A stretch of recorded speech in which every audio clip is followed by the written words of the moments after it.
Hello everybody, good day to you. Welcome back. I'm glad you're here. I know I'm glad to be here. Mission number one, let's bust out the scan tool and see what our check engine light stored trouble codes are indicating. All right, scanner, begin scanning now, please. We're in the ECM right now. We're not looking at the airbag just yet. We'll see what the powertrain has to say about this. All right, P0118, coolant temp, circuit signal high. Fault with a coolant temp sensing circuit. P0161, O2 circuit bank 2 sensor 2. That's for the heater circuit. There's a fault there. P0332, NOx sensor 2 signal short / low. P0449, evap system vent control circuit low. And P1637, generator L terminal circuit. And that one just went away. Now it's back. Okay, interesting. Poor connection at the nadir. Whoa! Scan tool gravity. Let's see what our airbag module has to offer. Current. Electronic front end sensor 2 fault, B0103. I've never seen this trouble code before. Have to do some reading about that. Electronic front end sensor 2 fault. Electronic front end. Ride height or something? No. That's weird. Let's see, the graph of what everyone else did said replace the airbag impact sensor. Okay. Yeah, something with the sensor. Alright. Okay, first things first. As always, let's pop an easy hood. Let's start on that AC system diagnostic first. We'll pull the machine over and get it hooked up, see what kind of pressures and refrigerant quantity we have, and then we'll go from there. 5.3 liters.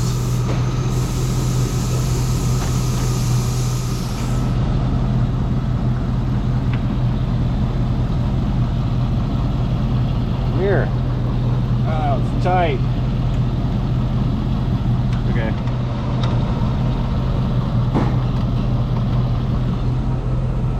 And what do we got? Compressor is not running. That's the low side. What is this? We have 100 pounds on the low side and nothing on the high side? That can't not be right. At all. I'm confused. What do I do?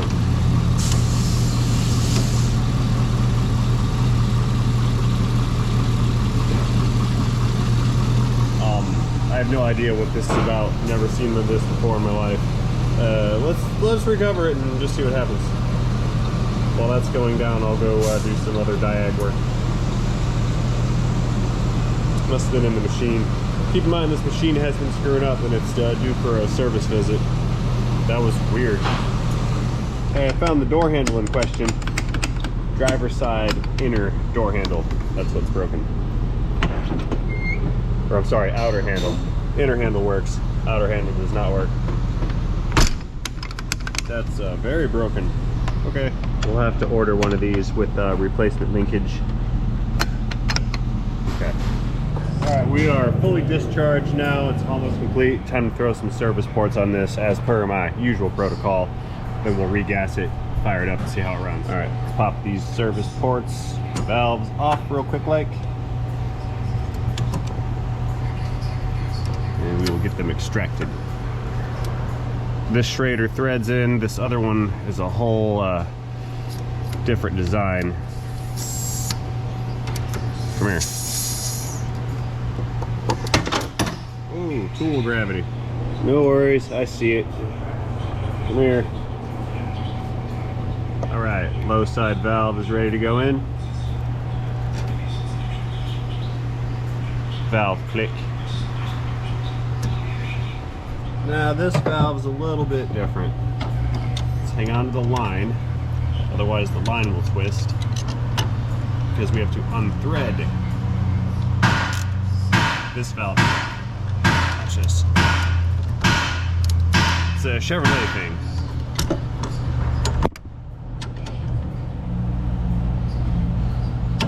There. Got it.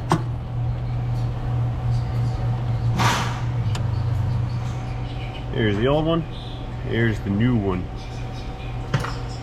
These may or may not have been leaking, but as you should know by now, I routinely change these every time I touch an AC system. I've been burned before by not doing such things.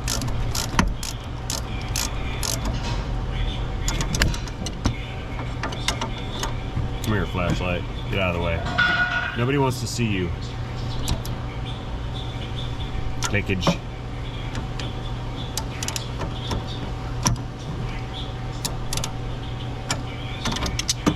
Okay.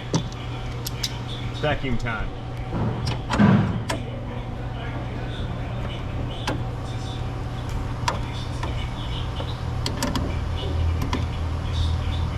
Alright, while I'm waiting for this machine to figure out if it's going to drain its internal oil or not, I'm just going to move on to the car and do some other inspection type.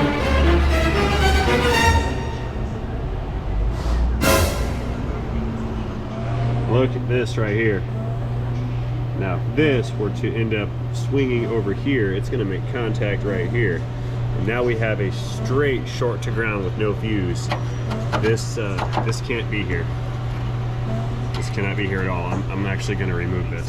I have immediately discovered that this is the incorrect battery for the vehicle. See how it's kind of sitting sideways?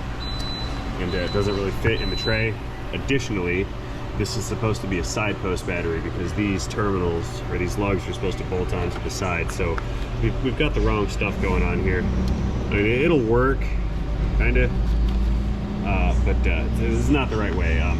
The right way would be to install the proper battery and connect it the way it was designed to, because that's just not going to fly long term. Yeah, I will qualify this as a hazard. Oh, don't do that. What is this?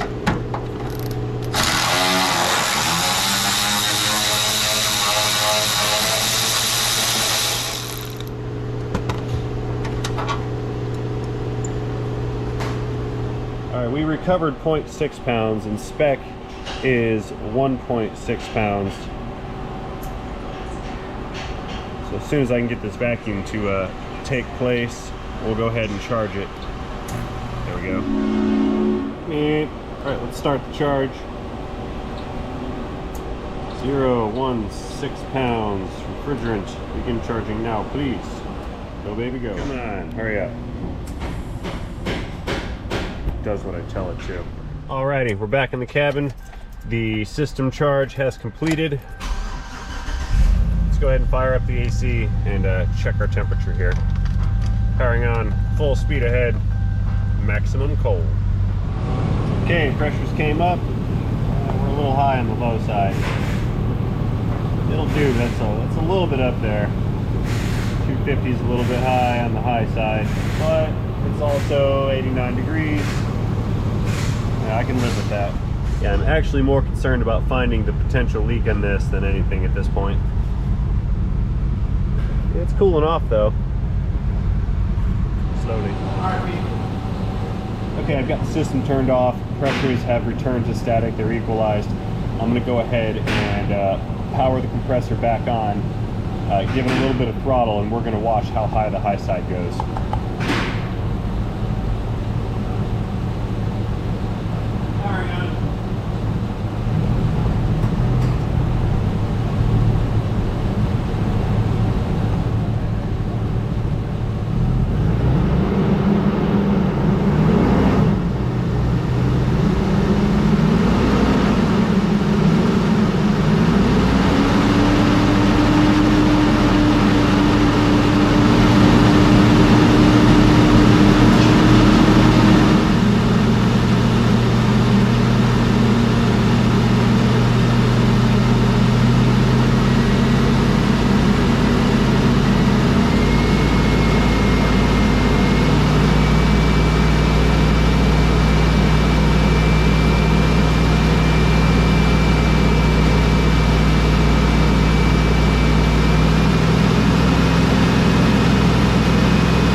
Okay, 2,000 RPMs, AC full blast. We're at over 350 pounds, or almost at 350 on the high side.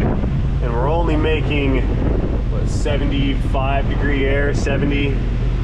Something's wrong here. We've got to have some kind of restriction in the system. Okay, this tells me that although it is functioning, it's not performing like it should be. Something's going on. I'm gonna have to discharge this again, break into the system, and see if I cannot locate the restriction in it. Maybe it's a clogged orifice tube, maybe the compressor's starting to come apart and it's clogged up the condenser up front. Who knows, it could be a lot of things, but at this point further diagnostic will be required.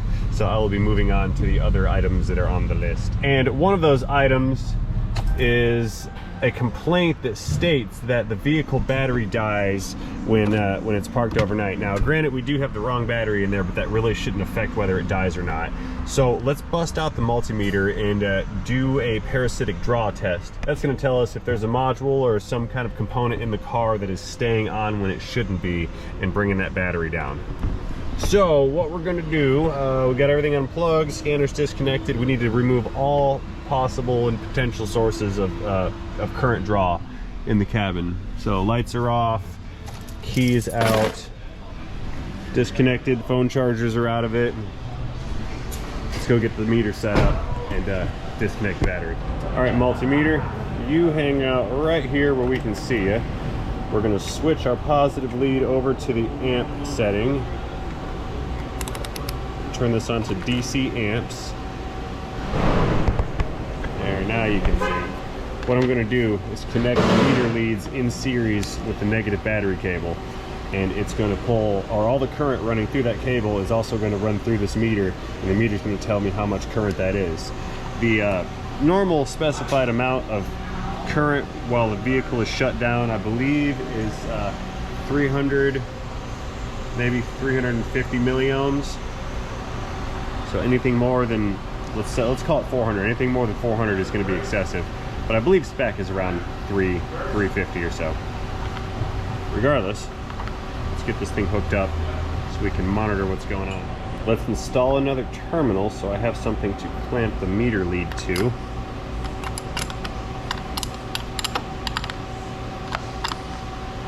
Click. One more jumper lead. That one gets connected to the battery. Then the other side goes right here to the positive lead on the meter. And we're going to see how much is being drawn as of right now. Looking like 1.7 amps. It's kind of a lot. Let's turn on a load real quick just to make sure it's set up correctly. All right, that's 5 amps. Those are our marker lights.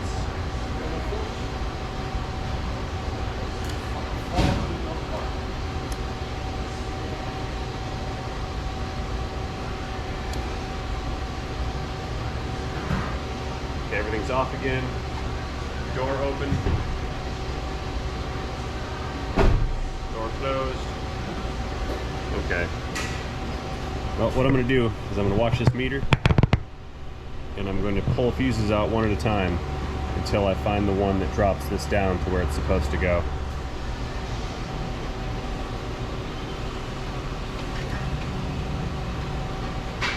Hey, look at that. It fell down to a half an amp. But that's still a little excessive. 500 milliamps is too much. That will draw it down overnight. So let's start pulling fuses. See when it stops. Nope.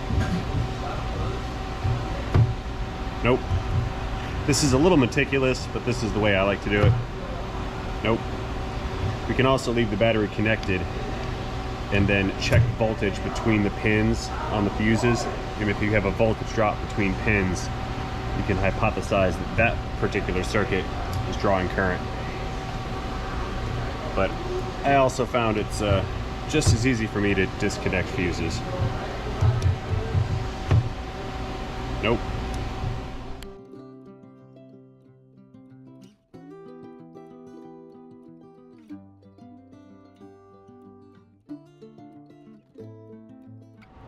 Okay, so gone through all the fuses, all the mini fuses so far. We have not seen a voltage or a current drop that puts us into spec, so let's move on to the big maxi fuses. and see if it's one of these that's causing it. It's a no, half amp. We'll do the easy ones first. These big ones are a bear to get out. No. Not that one, not that one. Let's do this yellow one over here. What do we got? Ooh, hey, check that out. Look at that. Let's plug it back in. 500 milliamps. 39 milliamps.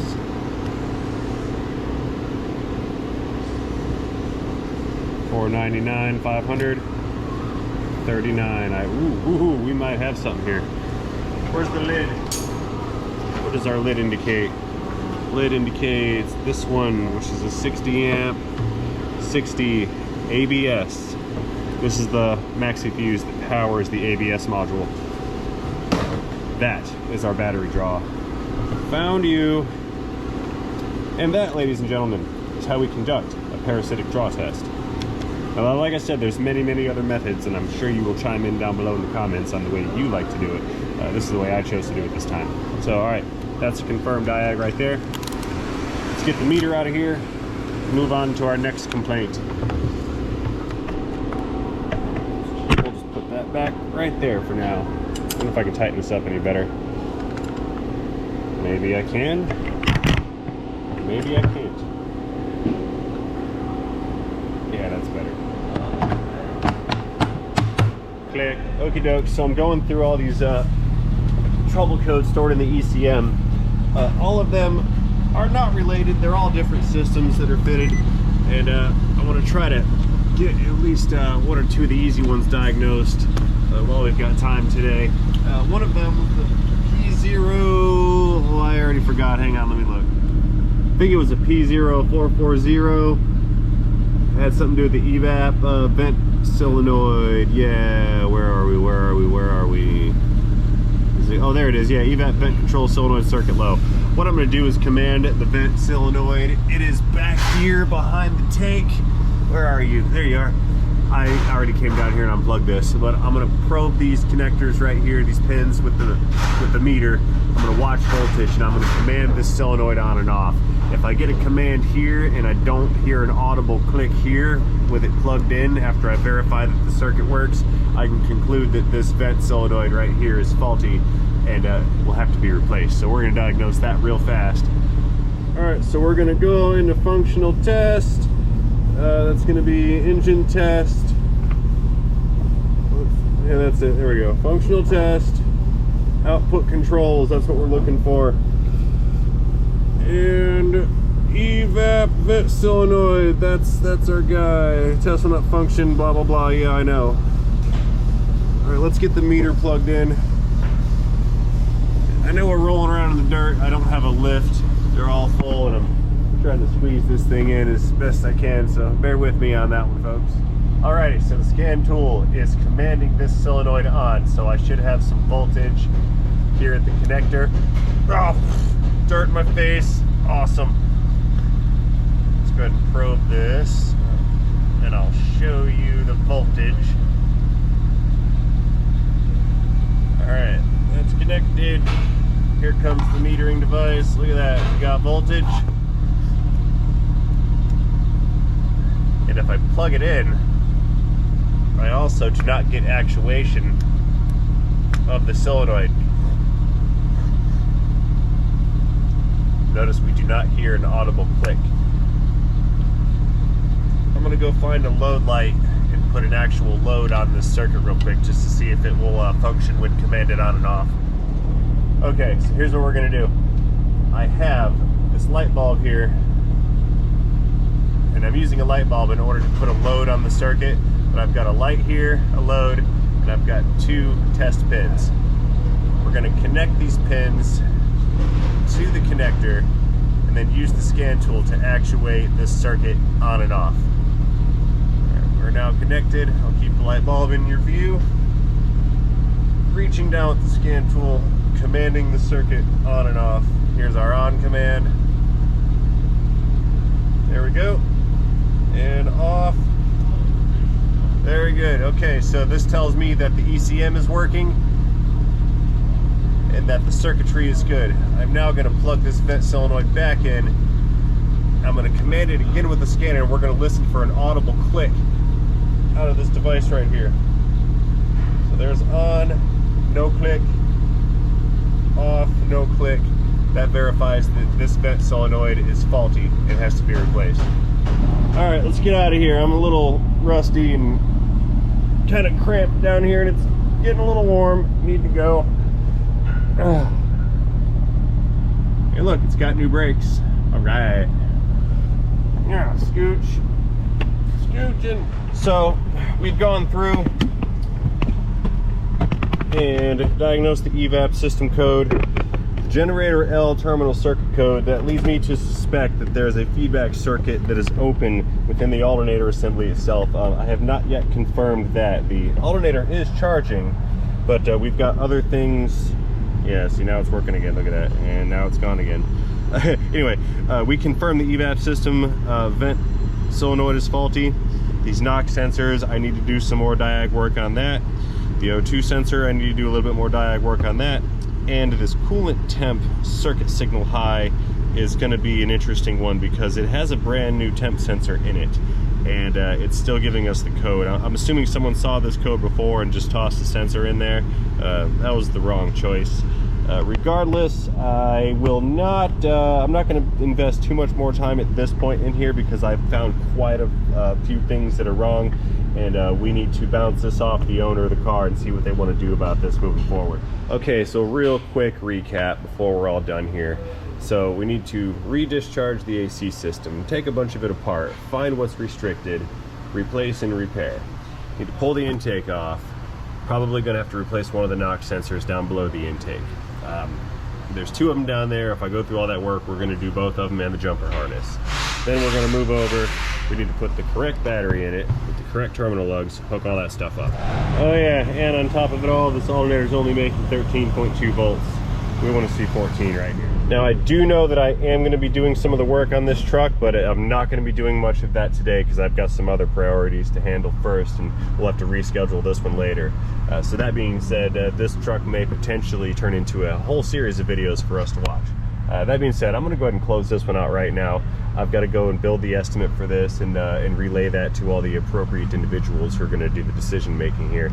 So that being said, as always, I'd like to thank you for watching my video. I hope you enjoyed this video. Again, and as always, thank you for watching. And most importantly, before I go, I would like to wish each and every one of you a great day. See you guys later. Oh, I almost forgot to put my service port caps back on. That's a fail. I just can't have this. Okay, now I'm done again. See you guys later.